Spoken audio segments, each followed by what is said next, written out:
Are you serious? Are you serious? Folks, it's going to be prayers, prayers, prayers all day for the Bahamas. This hurricane, Dorian has become now a Category 5. It is a massive, mega hurricane, a horrific scene, and it will bring catastrophic storm to the Bahamas. That's according to NBC News, also the Weather Channel, other Fox News, and others. Hurricane Dorian strengthens to a Category 5. It is catastrophic. This catastrophic storm will crush the Bahamas. The hurricane has shifted, and it is going right for the Bahamas. It is just up right on the edge of it. It is getting closer and closer to Florida, of course. We don't know if it's going to make that northern turn, or will it just go straight into the coast of Florida, or will it hit Florida as it's turning, then bringing a major impact. But right now, it's all about the Bahamas. The Hurricane Dorian strengthened to this catastrophic Category 5. Right now, the winds are maintaining an insane 160 miles an hour with gusts up 185 miles an hour. And it is going to crush them. It would take a miracle at this point for it to all of a sudden make a right turn and go away. So we need to prepare. We need to pray.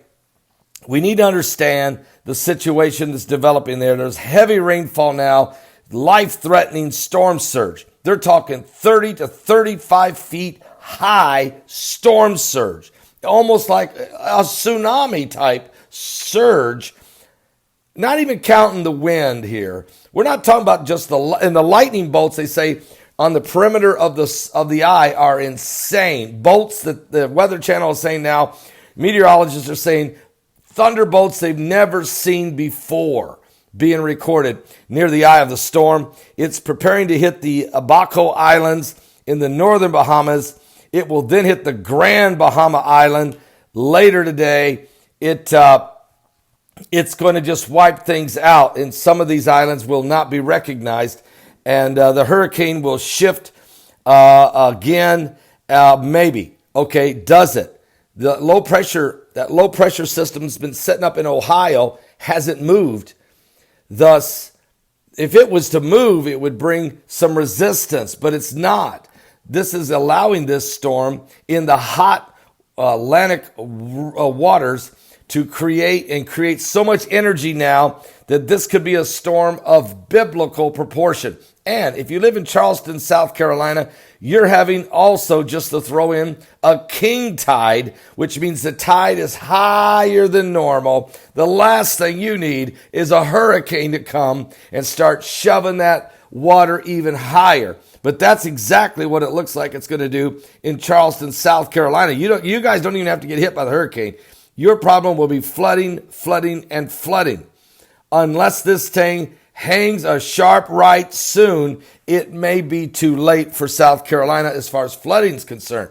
Now, what about West Palm Beach? The storm is setting right now 220 miles east of West Palm Beach, Florida, as of 8 o'clock this morning, and it's traveling at 8 miles an hour. It's going to slow down, though, after it hits the Bahamas. It should slow down about 5 miles an hour, but if it does, it'll creep its way to the coast, hooking maybe north as it goes. Depends how that low pressure system arrives or not. And so if that's the case, there's now a tropical storm warning in effect for some of the beaches, like the Golden Beach and Deerfield Beach and Sebastian Inlet. You're already in a tropical storm situation before the hurricane even hits the Bahamas. That's how strong, that's how big, that's how massive. You know, Brock Begley called this storm, and I have to say, he called this storm before it was a storm. Wednesday of last week, okay, he said there was 4 small storms off the coast of Africa that weren't even organized. And he said, Dad, do you see that right there? If that organizes like I think,